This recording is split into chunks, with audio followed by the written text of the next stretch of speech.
Gente, vamos lá. 1, 2 e...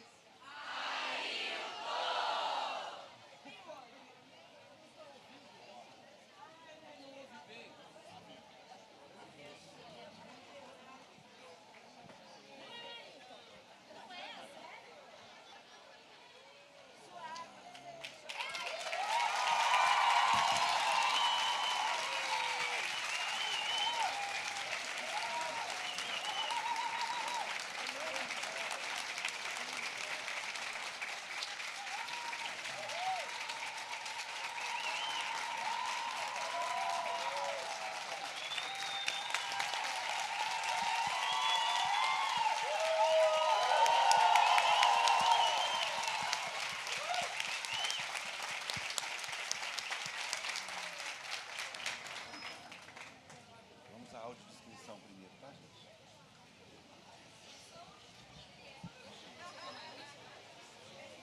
Falando que precisa reservar a cadeira para o autor. Hein? Falando que precisa manter as cadeiras reservadas para o autor. Não, já estão todas aqui atrás, vão chegar nas cadeiras.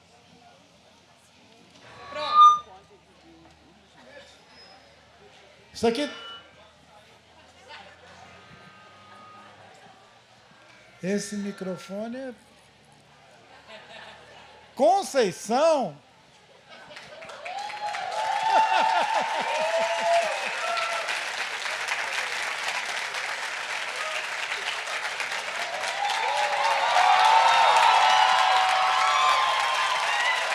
Não acredito, eu vou dar um susto.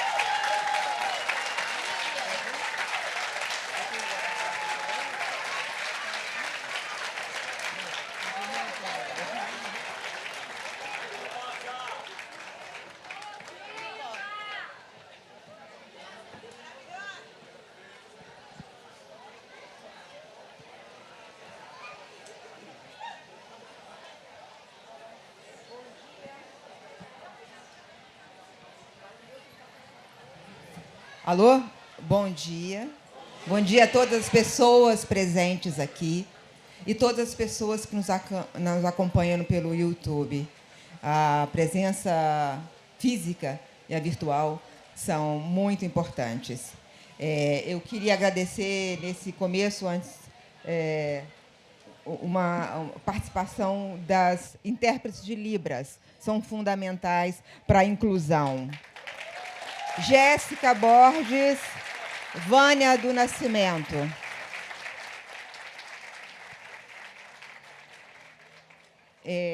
Agora, a minha autodescrição. Eu sou uma mulher de tamanho mediano, de pele clara, de cabelos crespos. Estou com uma camisa marrom, uma calça caqui e uso um colar pataxó pancararu, que foi me dado pela minha irmã, Beth. Estou com um caderno vermelho que eu ganhei dos indígenas do Vale do Javari, com quem eu estive recentemente, Ailton, numa longa conversa com lideranças mais velhas e mais novas. Foi muito bonito. Ailton todos conhecem, mas eu queria falar um pouco sobre ele. É filósofo, é um grande filósofo brasileiro. Ele é escritor, ele é desenhista, ele é poeta, ele é da Academia Mineira e da Academia Brasileira de Letras, como foi dito. Mas tem uma outra coisa que me enche o coração. Nós nascemos no mesmo ano, no mesmo vale, na mesma região do mesmo vale.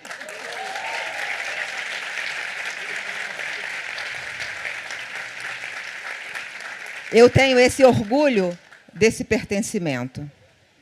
Sei que talvez meus ancestrais tenham afastado os ancestrais deles das terras que lhes pertencem. É a história do Brasil.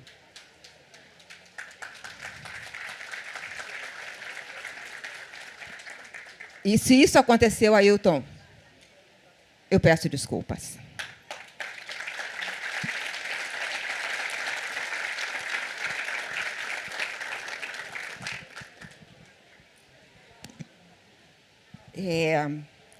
Eu nem sei por onde começar, se por sua vida ou sua obra, mas eu queria começar, talvez eu comece pela obra, pelas ideias dele. Cada livro dele tem várias ideias-força. E eu queria que ele começasse a falar sobre isso. Começando com a Ideias para Adiar o Fim do Mundo, que tem uma ideia muito forte, que é a de que é ilógico o que nós fazemos de separar seres humanos da natureza, como se não pertencesse à natureza. E aí você acaba de ler o livro e fala, caramba, por que eu não pensei nisso antes? Né? Então, eu queria ler um trechinho. E aí, peço para vocês discutirem.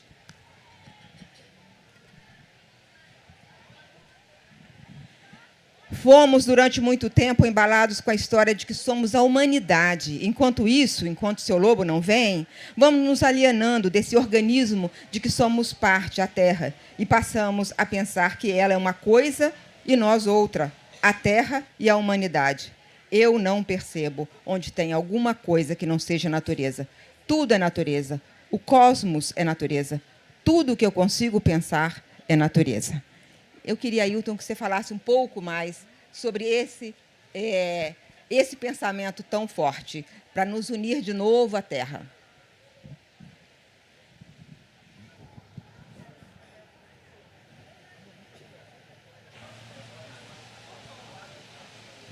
Bom dia. A minha autodescrição é assim. Para ser alto, eu preciso ficar de pé. Porque eu sou uma pessoa não alta. E eu sou um homem indígena do povo Krenak. O meu cabelo já está ficando meio branco, mas ele é preto. E tem uma bandana, uma faixa assim, que já virou uma espécie de minha identidade, e que eu fico pensando, eu devo ir de bandana ou vou sem bandana? Outro dia eu apareci num lugar, eles viraram e falaram assim, mas cadê aquela faixa sua?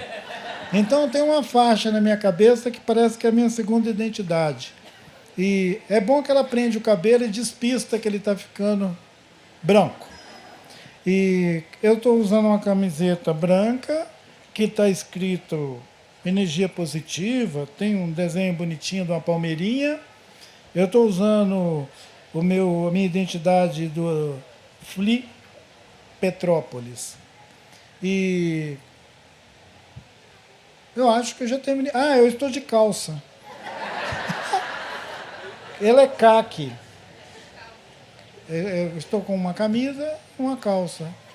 Bom dia, é uma alegria imensa estar com vocês, ainda mais com essa minha irmã de território, a Miriam, esse ser maravilhoso que a gente tem a felicidade de tê-la conosco no nosso país, na contagem do nosso povo, tem essa pessoa maravilhosa que é a Miriam e que tem uma presença na nossa história que transcende, né? Ela é esse ser maravilhoso que a vida pôs entre nós para fazer o que ela faz. Não vou descrever os talentos dela, vocês sabem. Mas eu me sinto irmanado também com a Miriam por essa biografia que nos torna contemporâneos, mas também conterrâneos, né? Nós somos da mesma região do Vale do Rio Doce, que tem uma história indistinta, porque ela trata todo mundo mal. A história trata todos nós mal. Então, a gente não precisa pedir uns aos outros desculpa por nada, porque a história da colonização daquela região, gente, ela foi feita a ferro e fogo. A Ferro e Fogo é o título de uma obra muito ignorada no nosso país, que conta a história da Mata Atlântica. Ele foi escrito por um rapaz americano chamado Warren Dean. Eu devo estar falando o nome dele errado. Não, é assim mesmo. Então, esse sujeito, ele decidiu fazer o que os brasileiros não tinham feito. Uma história natural da Mata Atlântica.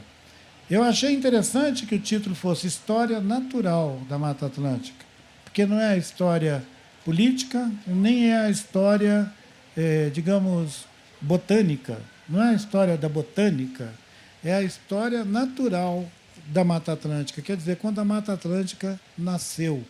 Olha que coisa magnífica. É como se fosse uma história geológica, quando essa natureza estava se constituindo e algumas remanescentes estão em volta da gente aqui, aqueles seres árvores, surgiram, formando essa paisagem que a gente chama de Mata Atlântica, que pega toda a nossa costa brasileira, que eu sei que a Miriam cuida também da Mata Atlântica, ela tem um esforço pessoal, familiar, de cuidar da Mata Atlântica.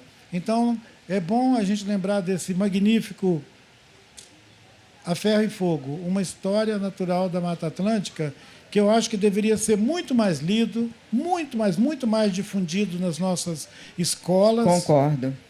E não é porque o autor é um rapaz americano, é porque o assunto da Mata Atlântica nunca ganhou expressão na nossa cultura. E quando aquela região nossa do Vale foi colonizada, eles entraram lá de machado na mão e derrubaram tudo.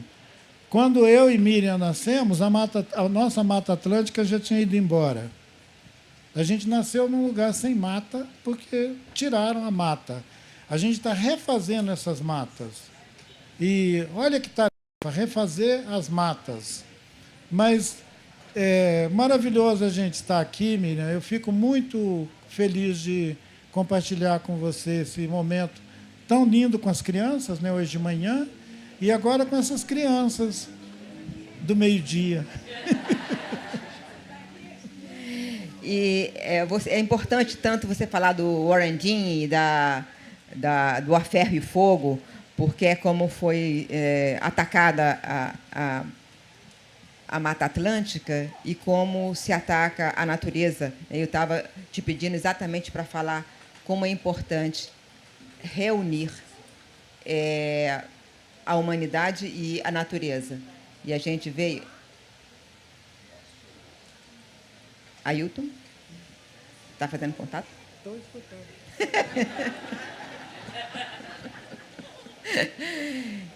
Então, eu queria que você falasse mais sobre a necessidade dessa reconstrução dos elos entre nós e os seres florestais, seres vegetais, a humanidade dentro da natureza e não como uma coisa à parte que tem que dominar a natureza.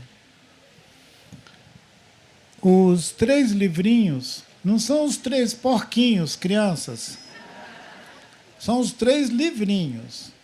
E eles são pequenininhos. Por isso que eu chamo eles de os 3 livrinhos.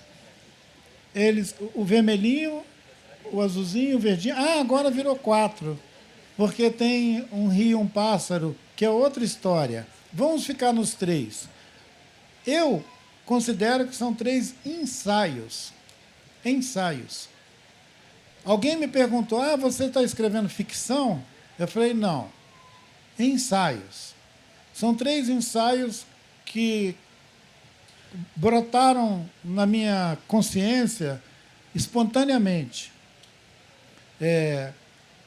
Eu me incomodei de conferir as narrativas ancestrais, os mitos de origem do meu povo, com essa história persistente do Ocidente de que nós, os seres humanos, somos uma excelência e que nós temos um mandato para governar a vida na Terra. Aquilo sempre bateu na minha cabeça, feito uma pedra. E eu dizia, mas que coisa estúpida! Quem disse que os humanos são tão excelentes que podem tratar a Terra como se ela fosse uma matéria plástica, que eles podem dobrar, cortar, moer, triturar, como fazem com as nossas montanhas? Eu sempre invoco Drummond, o poeta, como se fosse meu escudo invisível. Eu falo que Carlos Drummond de Andrade é meu escudo invisível. Isso é uma senha para eu disparar uma visão poética sobre o tipo de relação que os humanos têm com as montanhas. Você pica uma montanha, faz farofa, põe em cima de um trem e vende para a China, para o Japão, para o mundo inteiro. Depois a gente compra televisores, carro, celulares. Nós somos tão inteligentes. E esses humanos excelentes foram adulados durante milhares de anos com essa ideia de não põe a mão no chão, a terra é suja, não põe terra na boca, ai, sai daí. Esses humanos que foram virando essa coisa, que se separou da terra, que tem nojo da terra, eles me incomodavam tanto que eu pensei, como é que eu vou dizer isso sem ofender demais? E eu pensei, ideias para adiar o fim do mundo. Eu vou convidar essas pessoas a pensar em ideias para adiar o fim do mundo, começando a perguntar se nós somos mesmo essa tal de humanidade. Essa homogênea humanidade. Humanidade parece com homogeneidade. Uma homogeneidade. Quer dizer, nós somos todos humanos. A gente é tão humano que a gente tem até uma Declaração Universal dos Direitos Humanos. Olha, gente, se manca, né? Nós estamos bombardeando Gaza, estamos arrasando a Palestina, estamos ferrando com o mundo inteiro, estamos destruindo o mundo inteiro.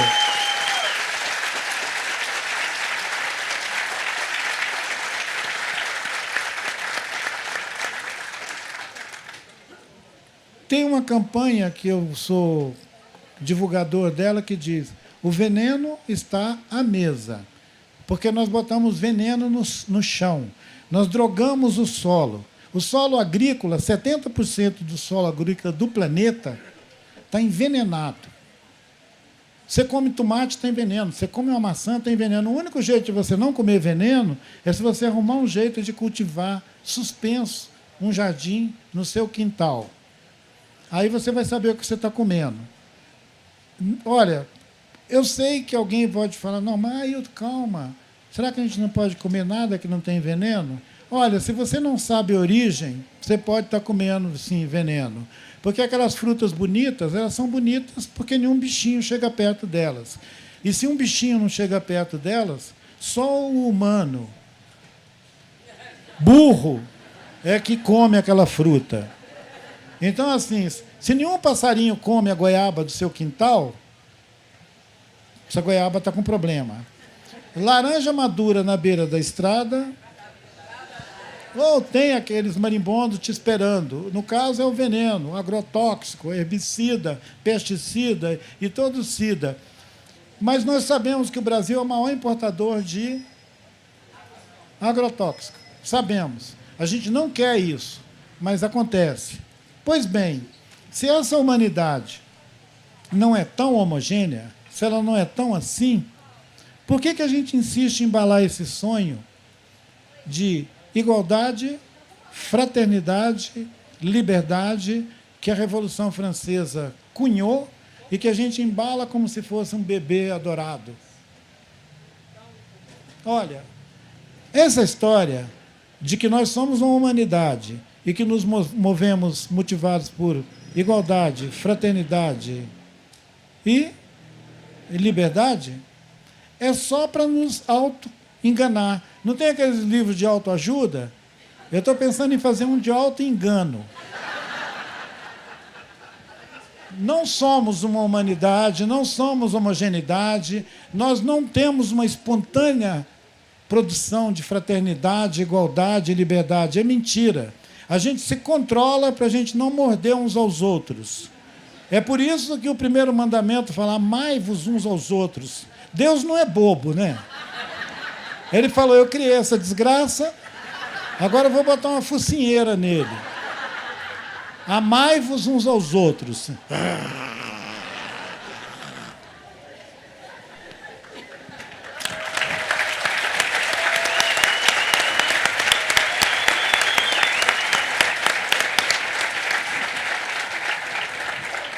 É maravilhoso, porque eu já li esse livro várias vezes, já entrevistei várias vezes, mas cada vez que ele fala diferente e fica mais evidente para a gente nossos erros, né? Esses nossos divórcios. E eu queria agora falar de Rio, quando o Rio Doce foi atingido por mais uma vez, pela tragédia da mineração, uma das coisas mais emocionantes era ver os Krenak chorando o rio Uatu, deles, né? Deles. E aí, no Futuro Ancestral, tem um texto que eu acho muito bonito também. Eu estou falando dos livros porque eu quero que os livros estejam presentes também aqui entre nós dois, Ailton, nos unindo e comunicando. Então, tem esse... Vou ler esse trechinho aqui. Talvez venha o grandinho, mas é tão bonito Ailton, que eu vou ler. E aí você elabora depois disso. Os antigos do nosso povo colocavam bebês de 30 a 40 dias de vida dentro do atu, recitando as palavras Hakandu, Nakandu, Nakandu, Hakandu. Pronto. As crianças estavam protegidas contra pestes, doenças e toda possibilidade de dano. Esse nosso rio avô, chamado pelos brancos de Rio Doce, cujas águas correm a menos de 1 quilômetro do quintal da minha casa, canta. Nas noites silenciosas, ouvimos sua voz e falamos com o nosso Rio Música. Gostamos de agradecê-lo porque ele nos dá comida e essa água maravilhosa. Amplia nossas visões de mundo e confere sentido à nossa existência. À noite, suas águas correm velozes e rumorosas. O sussurro delas desce pelas pedras e forma corredeiras que fazem música. E, nessa hora, a pedra e a água nos implicam de maneira tão maravilhosa que nos permitem conjugar o nós. Nós, rio. Nós, montanhas. Nós, terra. Nos sentimos tão profundamente imersos nesses seres que nos permitimos sair de nossos corpos, dessa mesmice da antropomorfia e experimentar outras formas de existir. Por exemplo, ser água e viver essa incrível potência que ela tem de tomar diferentes caminhos. Agora fala da água e do rio. É lindo, né, gente?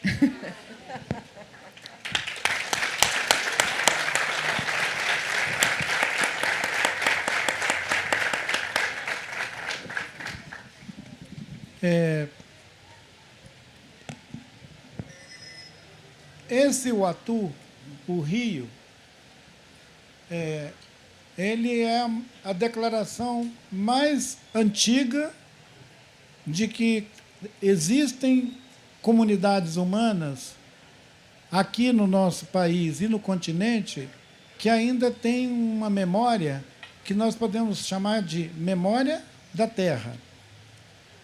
Memória da Terra. E o Eduardo Galeano, ele tem uma obra que celebra essas diferentes visões de povos nativos no continente americano, que ele chama de Memória do Fogo. Memórias, né, plural, do fogo. Memórias do Fogo é exatamente aqueles fragmentos de mitos, narrativas pré-colombianas, portanto, antes das navegações, quando esses povos viviam nesse continente, uma espécie de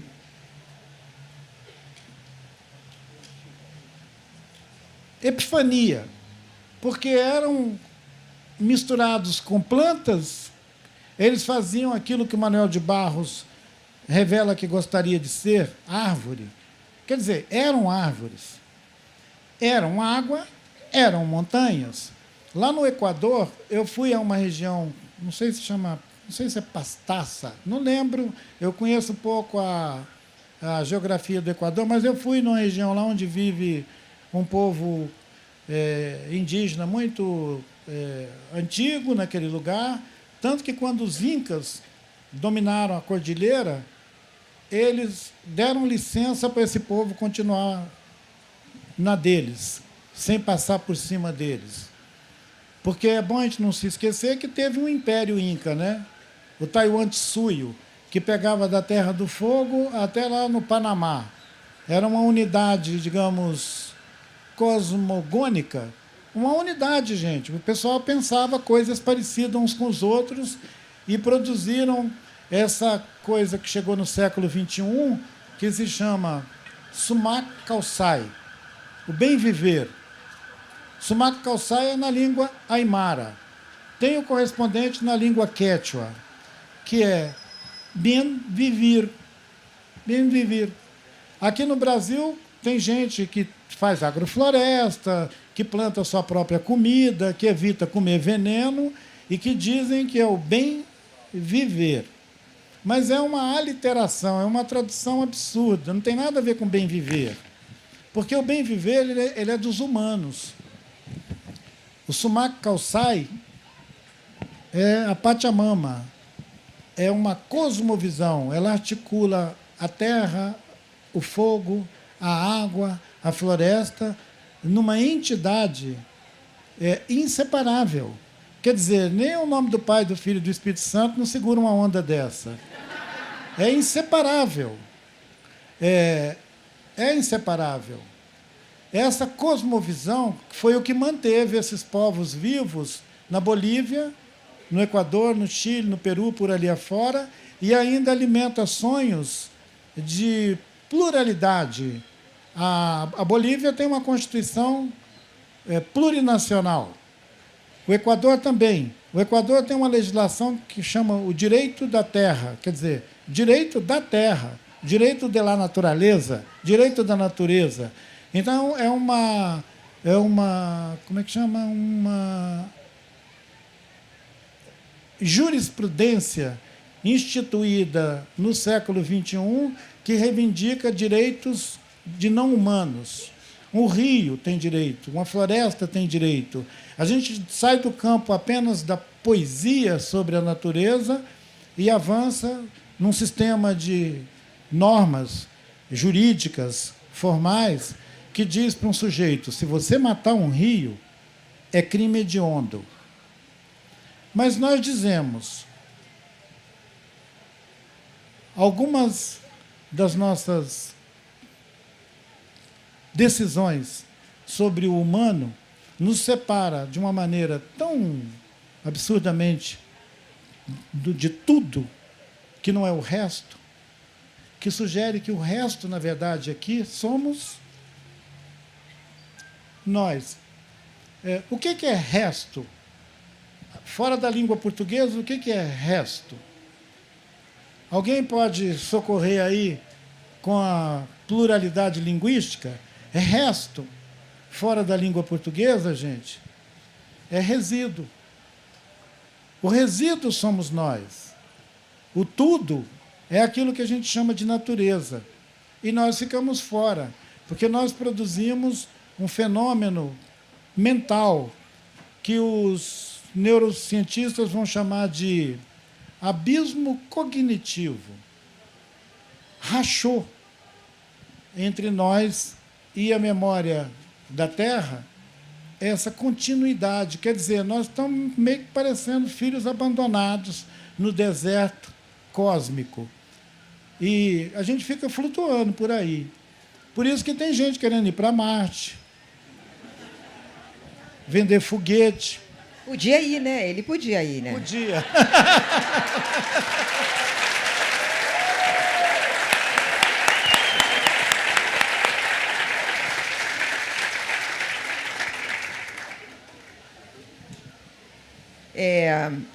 O Ailton está iluminando a vida do Brasil há muito tempo, né? Como ativista, como liderança indígena.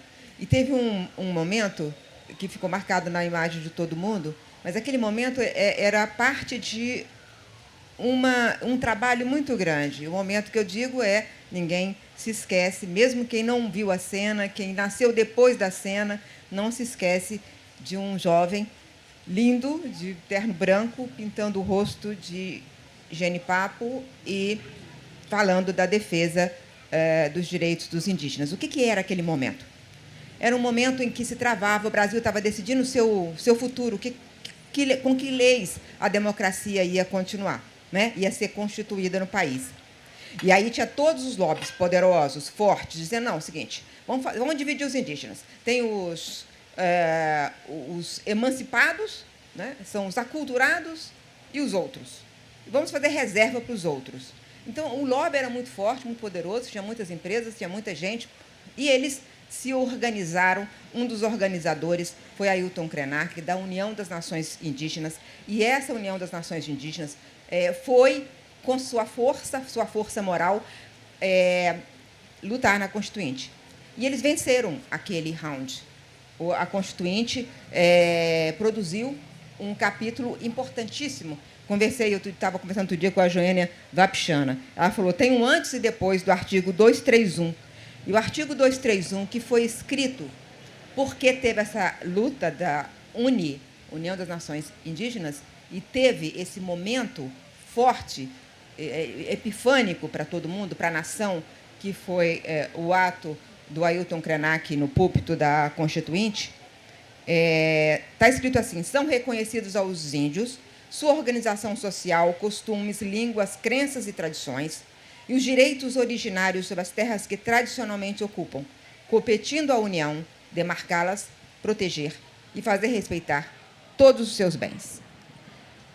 Se os lobbies perderam aquela batalha, eles continuam hoje ainda tentando reescrever esse artigo, querendo destruir esse artigo, através do princípio já declarado inconstitucional do marco temporal.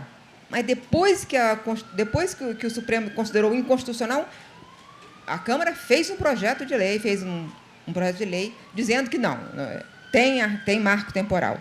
Eu queria que você falasse um pouco sobre esse momento, Ailton, esse momento em que a mesma luta da sua juventude aparece agora para todos os povos indígenas e todos os brasileiros que têm noção de que esse é um país multiétnico e essa é a nossa riqueza, essa é a nossa força, é ser exatamente assim como nós somos, separados, nós não vamos a lugar nenhum.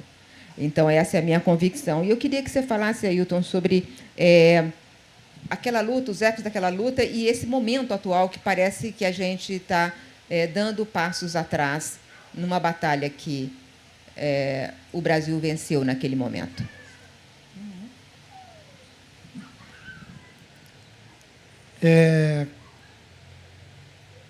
Alguns que são da minha geração fizeram uma viagem no tempo e lembraram daquele rapaz pintando o rosto de preto. Então, eu queria dizer para vocês que eu demorei 10 anos para descolar daquele trauma. Eu me identificava demais com aquele rapaz nervoso. E o tempo passou e eu me pacifiquei, né? Aquele momento, ele foi um momento tão assim grave na nossa história que nós poderíamos, por um único ato, antes da Constituição, seria um ato do Executivo, todas as terras ocupadas por indígenas iam voltar para o patrimônio da União e eles iam poder fazer o que fazem com o patrimônio da União.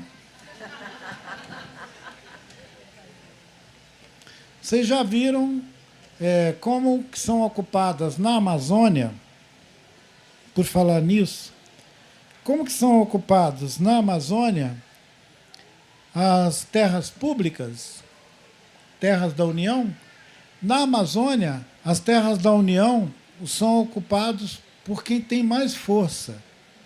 O mais forte ou esperto ocupa.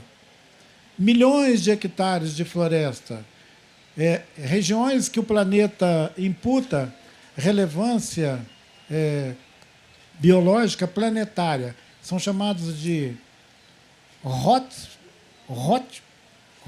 plural, ou hot point. São lugares de mega biodiversidade que não se repete em outro lugar do planeta. Quer dizer, não é à toa que falam que a Amazônia é o pulmão da Terra. Não é pulmão. Eu aprendi isso com o professor José Lutzenberg há 30 anos atrás, porque eu repetia esse slogan, conversando com o professor José Lutzenberg, que foi a pessoa que, primeiro no Brasil, começou com essa história de Associação de Proteção ao Meio Ambiente e criou a AGAPAN, a Associação Gaúcha de Proteção ao Meio Ambiente, lá no Rio Grande do Sul. E o professor Lutzenberg também foi o primeiro secretário nacional de Meio Ambiente no Brasil, um cargo inventado pelo Collor e desmanchado por ele mesmo depois. É um cara genial, assim, que ele inventava e desmanchava com a mesma sem cerimônia. Mas, por incrível que pareça, foi esse sujeito que teve a coragem de decretar a homologação da terra Yanomami na fronteira com a Venezuela, com uma extensão de 11 milhões de hectares de floresta numa fronteira onde os militares diziam que não podia ter índios, porque os índios na fronteira são um perigo. Eles lembravam daqueles filmes americanos, né? Índios na fronteira e tal. Eles pensavam, não, eles vão fugir para o México.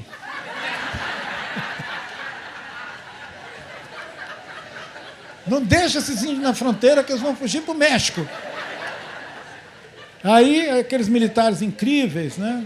Com aquelas escolas militares incríveis. Olha, eu não sei, gente, não estou com sacanagem com a academia militar, não. Mas eles precisavam ter bons professores.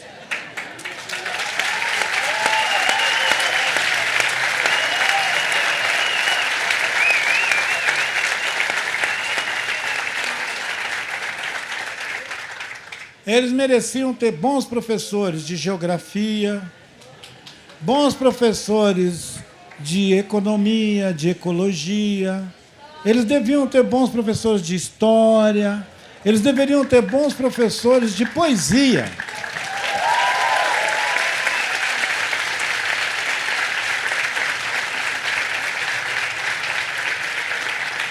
Imagina que coisa maravilhosa se a gente pudesse fazer com eles um prêmio de literatura e dar a algum deles um prêmio de literatura, inscrever um deles a qualquer outro prêmio mais internacional, igual aquele que o nosso querido Itamar Vieira está laureado, aquele prêmio de literatura, como é que é, de língua inglesa e tal, porque o livro dele foi traduzido para o inglês. Prize. Como é que é o nome do prêmio? Booker Prize.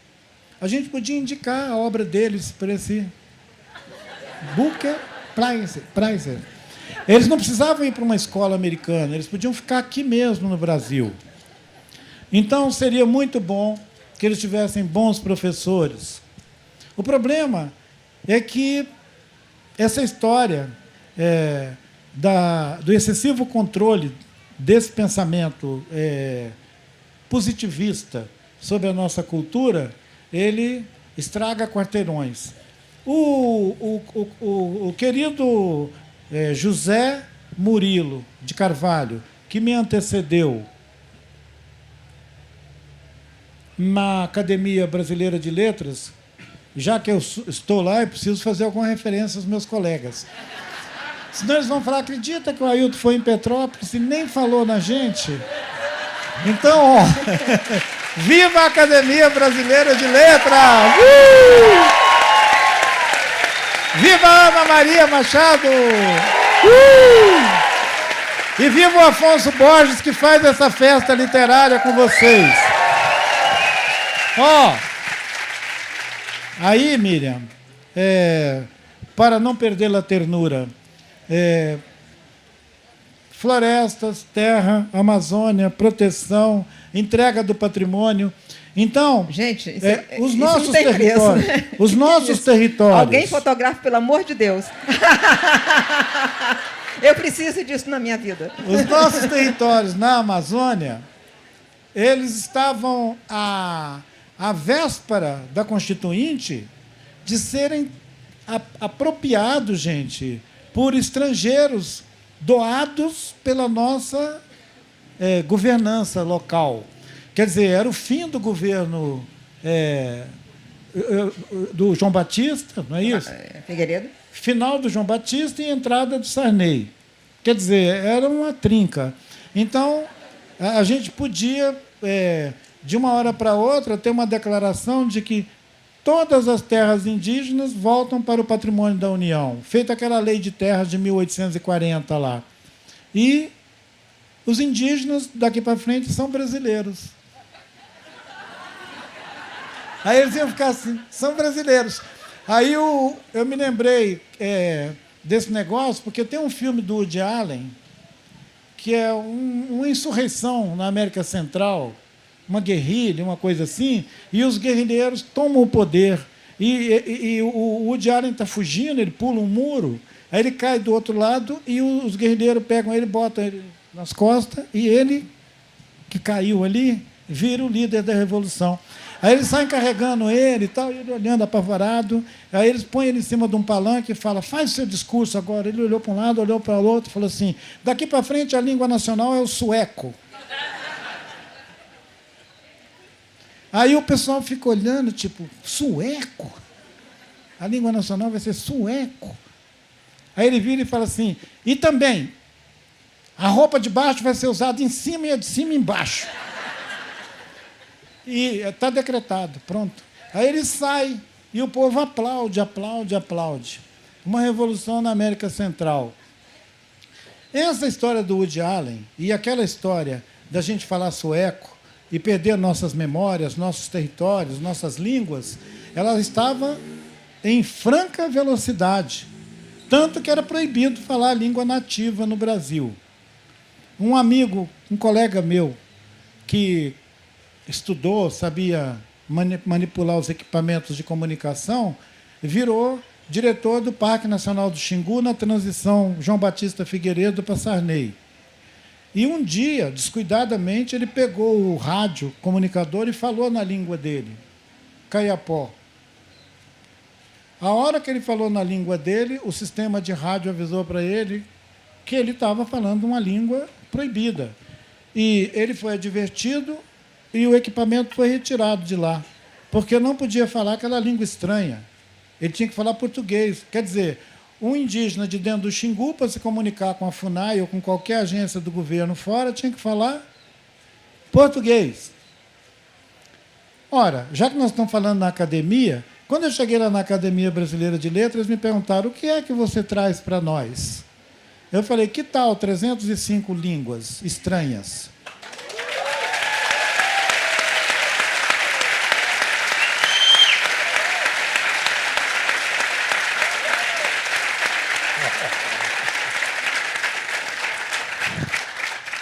Eu não imaginei que isso fosse causar tanta, digamos,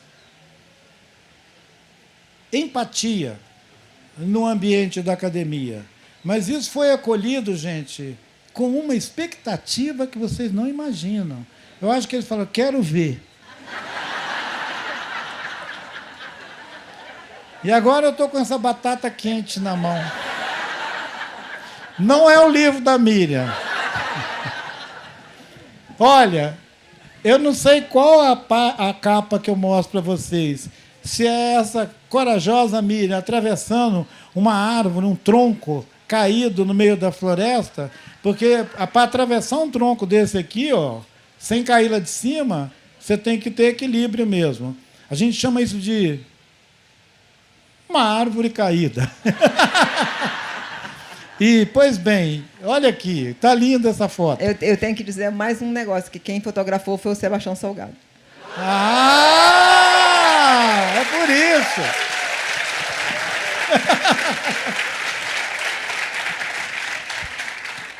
Só um parágrafo.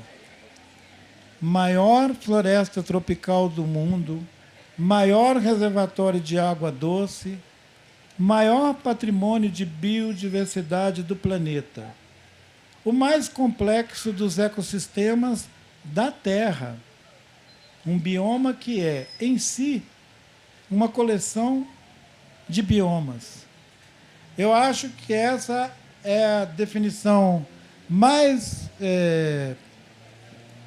criativa, mais competente de alguém que consegue falar da diversidade biológica, que consegue falar da relevância planetária de um lugar do mundo que não é qualquer coisa, é do planeta.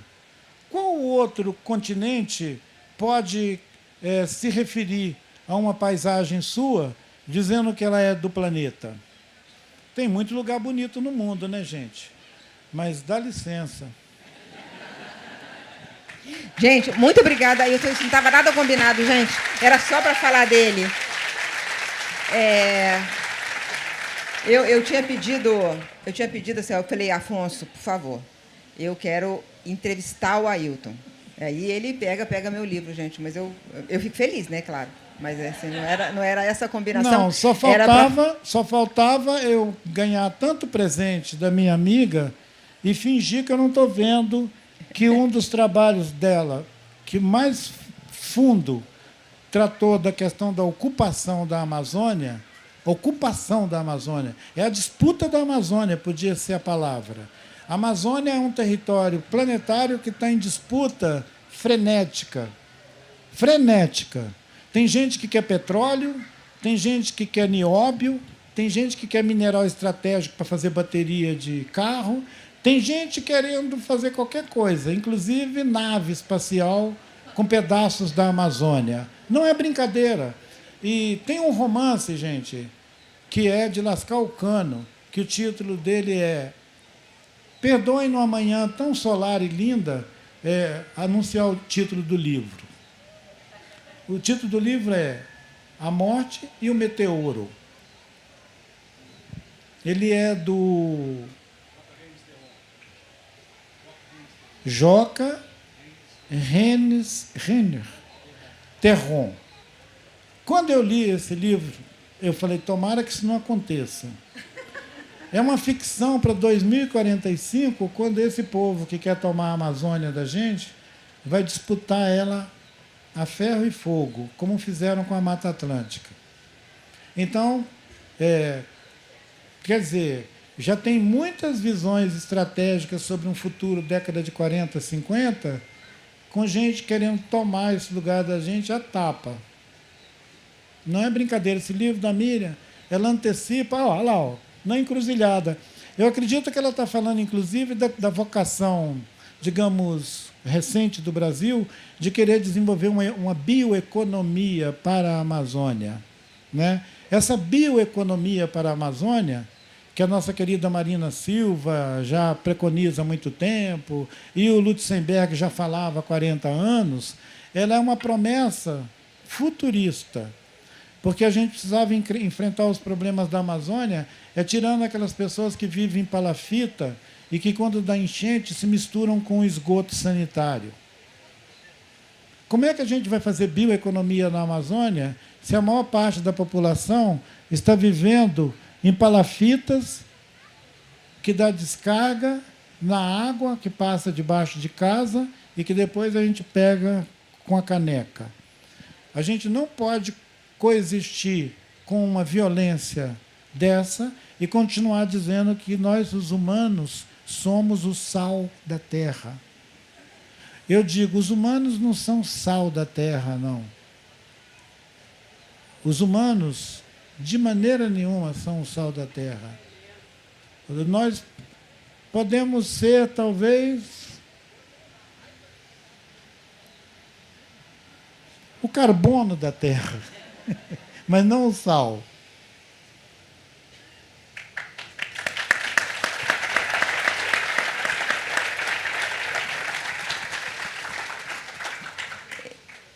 Certamente somos o carbono, temos emitido o carbono que ameaça a Terra, sem dúvida nenhuma. Nesse livro aqui, ele falou para ficar só nos 3, mas nesse livro aqui, Um Rio, um Pássaro, uma recuperação de uma viagem antiga que ele fez com um fotógrafo japonês por vários povos indígenas por dentro da Amazônia. Ele fez essa viagem. Né? Tem um trechinho pequenininho que eu separei aqui, porque é só essa definição que ele está dando aqui nessa conversa com a gente. A floresta não se limita a sustentar a vida. Ali é onde nascem conhecimentos e sabedoria.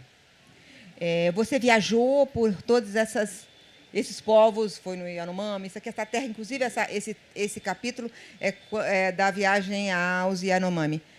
Eu queria que você falasse um pouco sobre povos indígenas da Amazônia, alguma coisa que tivesse a cabeça para nos ajudar a entender melhor, para continuar essa conversa tão gostosa. Então, Miriam, a gente podia considerar que seria o sinônimo de antiguidade. Povos indígenas na Amazônia antiguidade. Nós somos tão colonizados que quando a gente pensa em antiguidade, a gente pensa nos egípcios, a gente pensa na Mesopotâmia, a gente pensa até na Índia, a Índia antiga. Mas a gente não pensa na cultura marajoara que existiu há cerca de 3.000, 2.700 anos atrás, na bacia do Tapajós, onde estão querendo tirar petróleo agora, e que produziu uma cultura de alta expressão no continente americano. Outro dia, um sujeito estava falando, mas na bacia amazônica não tem pirâmide. Eu falei com ele, vai para o México, mas arruma um sombreiro.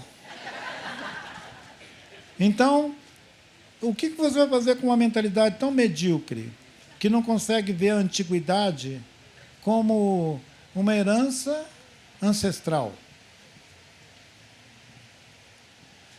Nós fomos tão colonizados que a gente passou a achar que tudo que é antigo é velho. É um sinônimo de velho. Antigo é velho. Então, esse tipo de erosão dos nossos afetos, essa corrosão dos nossos afetos, ela nos afasta não só da árvore, da floresta, mas ela nos afasta também dos nossos ancestrais imediatos. Tataravô, bisavô, não é mais parente. Nós estamos avançando para um tipo de sociedade tão egoísta que avô já vai ser um exagero. Uma criança lembrar de avô. Não, avô? Não, muito longe, não lembro não. Então, esse imediatismo, né? Nós estamos formando uma cultura instantânea. Quando nós estávamos aqui recepcionando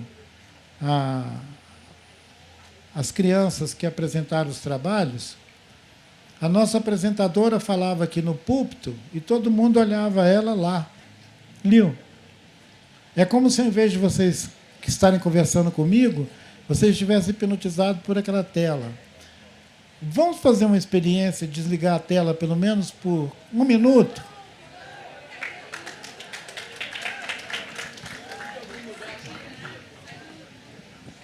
Então, porque eu gosto de fazer experiências diretas.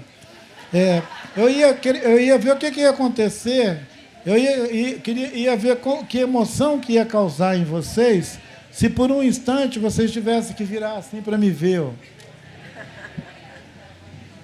Porque nós estamos...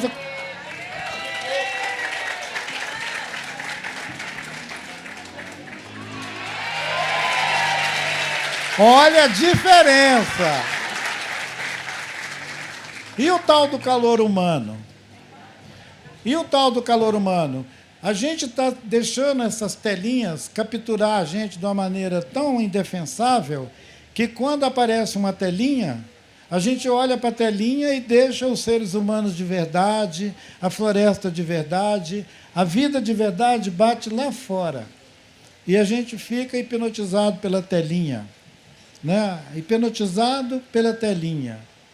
E num dos meus livros, eu conto um episódio que acontece entre uma mamãe, uma jovem mamãe, que durante a pandemia pega o celular, mostra o retrato da vovó para a filhinha e fala, a vovó aqui.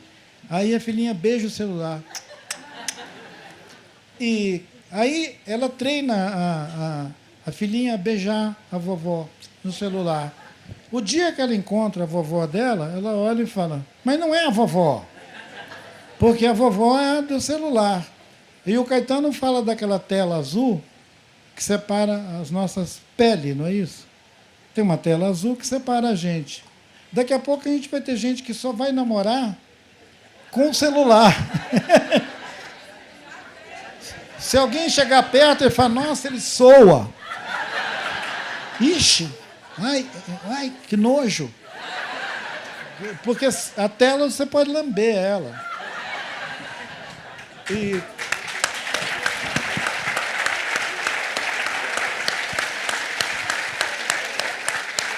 Mas não foi isso que a Miriam me perguntou. A Miriam me perguntou sobre aquela frase de um rio, um pássaro, essa poética de dizer que a natureza, a floresta, ela não produz somente o necessário para a nossa subsistência, para a nossa farmácia, para o nosso remédio, nossa comida, nossa canoa, nossa casa e tudo. Ainda mais, ela produz sentidos, cultura. Foi por isso que eu citei a cultura marajoara, lá no Tapajós, a cultura tapajônica e tudo. Ora, lá na América Central, assim como aqui na Bacia Amazônica e nos Andes, emergem culturas de uma beleza, de uma grandeza que ressalta entre as culturas de todos os povos como um pensamento tão maravilhoso, e ele não foi transmitido, gente, por nenhuma ordem jesuítica, por nenhuma visita intergaláctica, apesar de dizerem que eram os deuses astronautas e tal. Quer dizer, a colonialidade é tão cretina que, quando eles tentaram explicar o fato de existir uma arquitetura complexa na América Central, eles disseram: foram os astronautas. Foram os astronautas. Isso não foi eles, não. Astronautas. Quer dizer, não foram nem nós, nem eles. Os astronautas. Quer dizer, é uma alienação de si. É uma alienação tão cretina que não admite que tem inteligência entre nós, né? Pois bem, essa experiência eu estava junto com o meu querido Hiromi Nagakura, um fotógrafo que chegou na década de 90 e falou comigo: eu vou ser a sua sombra. Eu falei: isso é papo de japonês. Porque tem um filme do Akira Kurosawa que chama Sombra, é isso? Sonhos. Não, mas tem um do Akira que é tipo Kagemusha, qualquer coisa. E o meu amigo Nagakura, que falou que ia ser minha sombra, eu falei: bom, então, mas você não é o samurai? E a gente viajou durante 4 anos consecutivos. A cada ano ele chegava no Brasil e colava na minha agenda de trabalho, que eu não ia passear na Amazônia, né, gente? Eu estava lá naquela ocasião dirigindo uma experiência atrevida de um centro de tecnologia que eu queria compartilhar com os territórios indígenas, onde, dentro do próprio território, pudesse acontecer coisas parecidas com o que acontece nos nossos institutos tecnológicos. Pesquisa com botânica, pesquisa com a vida selvagem e, inclusive, ajudando a resolver coisas práticas. Na cabeceira do Alto Rio Juruá, lá na fronteira com o Peru, acabou o peixe. Os parentes falaram comigo: acabou o peixe. Eu fiquei pensando: poxa, esses caras vivem lá há tanto tempo e vêm falar comigo que acabou o peixe? Aí, espera aí que eu vou ali buscar. Aí, né? Aí eu fui com um biólogo lá, um especialista em ictiofauna, um sujeito das Unesp, das universidades do interior de São Paulo. Ele foi lá, coletou a amostra da cabeceira do rio e descobriu que os peixes lá não subiam mais, não tinha piracema. Os peixes não subiam, não reproduzia mais peixe. Quer dizer, o pessoal consumiu o peixe que tinha lá em cima e os barcos pesqueiros agressivos, passando o correntão, pegavam os peixes na bacia do Negro e dos Solimões, lá embaixo. Ali, perto de Belém, ali, Manaus, tudo, os barcão.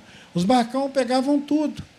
Então não tinha peixe adulto para reproduzir. Aí, bom, então a gente tem que mandar prender os caras que estão pescando lá embaixo. É a melhor ajuda biológica. Prende os ladrões. Aí não é um negócio de soltar peixe lá, mas os parentes estavam achando que eu ia soltar peixe. Enquanto isso, alguns deles aprenderam a fazer manejo das espécies. Eles são capazes de fazer reprodução daquelas espécies em cativeiro. Quer dizer, reproduzir peixe nativo em cativeiro, gente, dá trabalho. Mas os jovens indígenas aprenderam a tirar a glândula do peixinho. Eu via eles bonitinho lá com a pinça, indo para o laboratório, mexendo com os bichinhos. Eu falei: olha o que eu estou inventando. Então, naquela época, esse japonês ia atrás de mim. E tem aquela música, Bye Bye Brasil, tem um japonês atrás de mim e tal.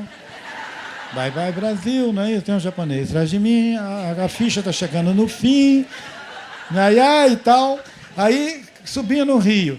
4 anos. Quer dizer, quando o japonês falou que ia andar comigo, eu falei assim, vai ser muito mal-estar, né? Eu estou com a minha rede aqui, o japonês está ali. Eu levanto para fazer xixi, o japonês está ali. Eu vou tomar banho, o japonês está ali. Que intimidade, nem conheço esse cara. Mas a gente começou a criar uma telepatia entre nós, que cada um ficava na sua, e quando a gente tinha que conversar, eu falava em português e ele em japonês. A gente ia para as aldeias e fazia aquela polifonia, e todo mundo se entendia, igual nós estamos aqui, gente, todo mundo se entendia.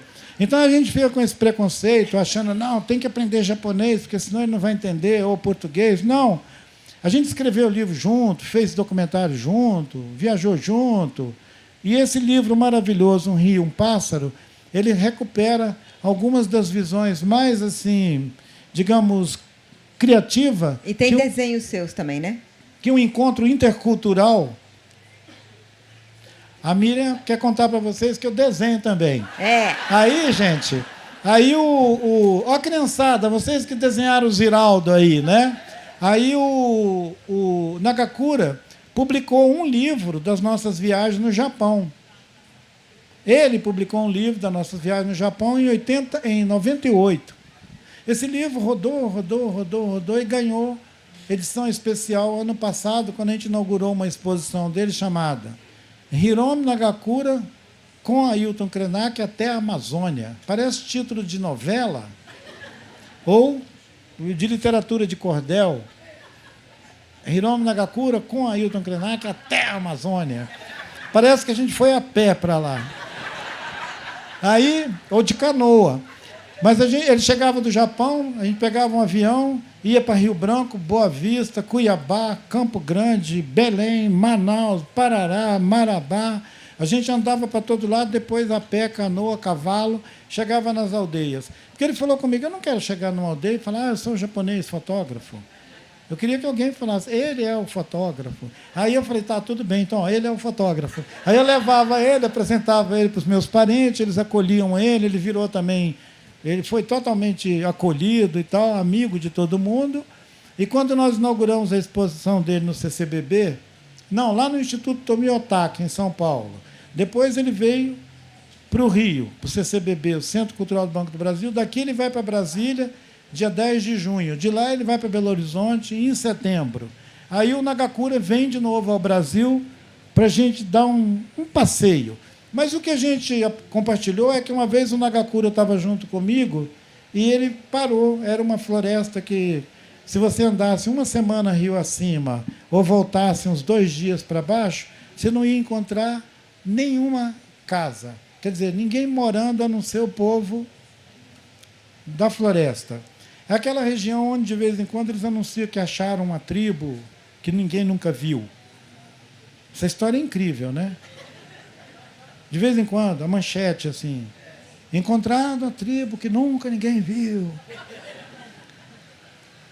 Ora, gente, aquela gente já se viu há 1000 anos.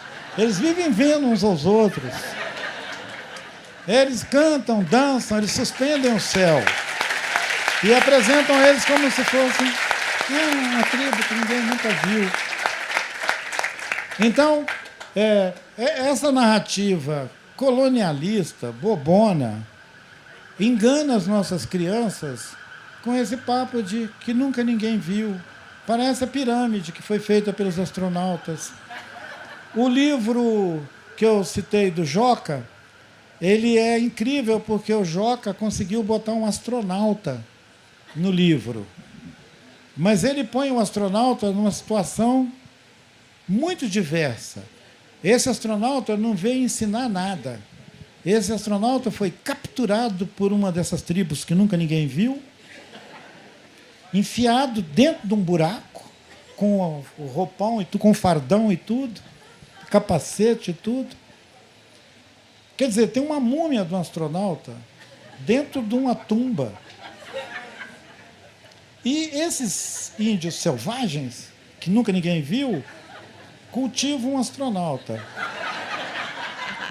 E um dia, um desses sertanistas espertos tenta chegar lá, eles pegam o sertanista também e vão fazer um ritual com ele em volta do astronauta. Gente, eu não vou contar a história toda, só para vocês ficarem curiosos. É muito legal. Essa de um astronauta sendo cultivado por uma tribo que nunca ninguém viu, né?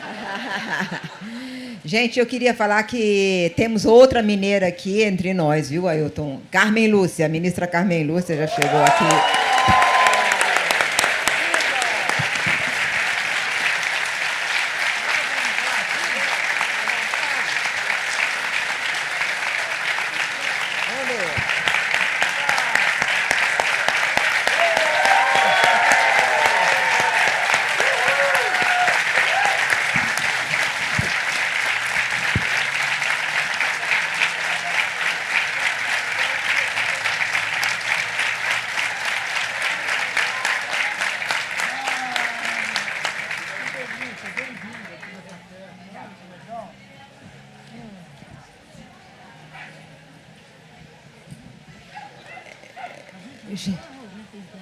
Não, a gente não tem mais tempo. Ai, que bom. Gente, já me mandaram encerrar há muito tempo, eu estou fingindo que eu não estou vendo. Pareceu fim aqui, ó. E eu fingindo que não estou vendo, estou querendo ver esse negócio de cultivar astronauta no meio de um povo isolado, tá achando muito bom isso, e todas as outras coisas que foram ditas aqui. Eu queria só roubar um tempinho para contar uma história da minha infância. Na minha infância, a gente tinha uma ponte na minha cidade chamada Ponte Queimada. E as pessoas iam lá na Ponte Queimada. A Ponte Queimada era meio um ponto turístico. Aí obrigada. Aí eu perguntava, por que ela chama Ponte Queimada?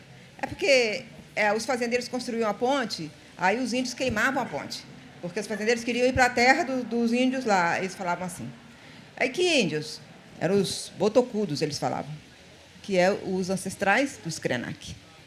E aí eles queimavam a ponte, e aí faziam outra ponte, queimavam a ponte, para preservar o território deles e preservar, na verdade, a mata que ainda tem lá. E eu cresci com essa ideia de eles queimando a ponte e eles não querendo contato. E essa história é uma lenda que é contada de um jeito e contada de outro.